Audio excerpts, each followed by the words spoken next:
बारिश का मौसम आते ही कई लोग एक कॉमन प्रॉब्लम का सामना करते हैं। प्रॉब्लम का नाम है हेयर फॉल। कंघी करते समय, बाल धोते समय या फिर तकिए पर जरूरत से ज्यादा बाल दिखाई देने लगते हैं। ऐसे में सबसे बड़ा सवाल यही होता है कि क्या मॉनसून में हेयर फॉल नॉर्मल है या फिर किसी गंभीर बीमारी यानी कि हेल्थ इशू का संकेत है। डॉक्टर्स का कहना है कि बारिश के मौसम में कुछ हद तक हेयर फॉल बढ़ना सामान्य हो सकता है, लेकिन अगर बाल जरूरत से ज्यादा झड़ने लगे या फिर लंबे समय तक ये समस्या बनी हुई है तो इसे नजरअंदाज नहीं करना चाहिए। एक्सपर्ट के मुताबिक मानसून में हवा में ह्यूमिडिटी काफी ज्यादा बढ़ जाती है। इसकी वजह से स्कैल्प ज्यादा ऑयली हो जाता है और स्वेट, डर्ट और पोल्यूशन आसानी से जमा होने लगता है। ये स्कैल्प की हेल्थ को प्रभावित कर सकता है, जिससे हेयर रूट कमजोर होने लगते हैं और हेयर फॉल बढ़ सकता है। इसके अलावा लगातार गीले बाल, बारिश का गंदा पानी और स्कैल्प पर फंगल इन्फेक्शन का खतरा भी इस मौसम में बढ़ जाता है। हालांकि हर हेयर फॉल का कारण सिर्फ मौसम नहीं होता। अगर आपके बाल तेजी से झड़ रहे हैं, स्कैल्प पर लगातार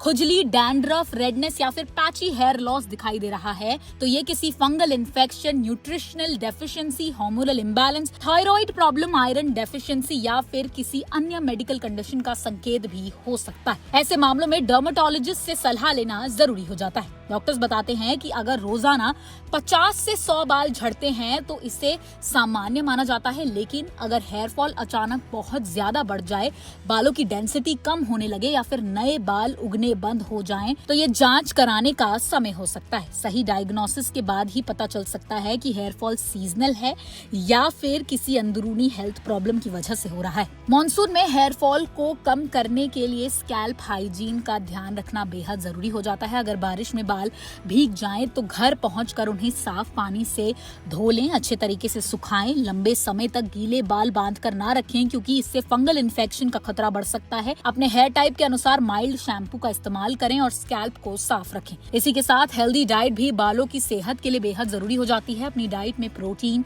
आयरन, जिंक, बायोटिन और विटामिन डी से भरपूर फूड्स शामिल कीजिए। पर्याप्त पानी पिएं, अच्छी नींद लें और स्ट्रेस को मैनेज करने की कोशिश करें, क्योंकि ये सभी फैक्टर्स भी हेयर हेल्थ को प्रभावित कर सकते हैं। अगर हेयर फॉल के साथ तेज खुजली, स्कैल्प पर दर्द, घाव, ज्यादा डैंड्रफ या अचानक बड़े बड़े पैच में बाल झड़ने लगे तो घरेलू नुस्खों पर निर्भर रहने की बजाय तुरंत डॉक्टर से संपर्क कीजिए। सही समय पर इलाज शुरू करने से हेयर लॉस को काफी हद तक रोका जा सकता है। याद रखें, मॉनसून में हल्का हेयर फॉल नॉर्मल हो सकता है, लेकिन अगर ये लगातार बढ़ रहा है और इसके साथ दूसरे सिम्टम्स भी दिखाई दे रहे हैं तो इसे सिर्फ मौसम का असर समझकर नजरअंदाज ना करें। समय पर सही केयर और एक्सपर्ट एडवाइस आपके बालों को हेल्दी और स्ट्रॉन्ग बनाए रखने में मदद कर सकती है। अगर आपको वीडियो इन्फॉर्मेटिव लगी हो तो इसे लाइक और शेयर जरूर कीजिए और हेल्थ से जुड़ी हर छोटी बड़ी जानकारी के लिए जुड़े रहें ओनली माय हेल्थ के साथ।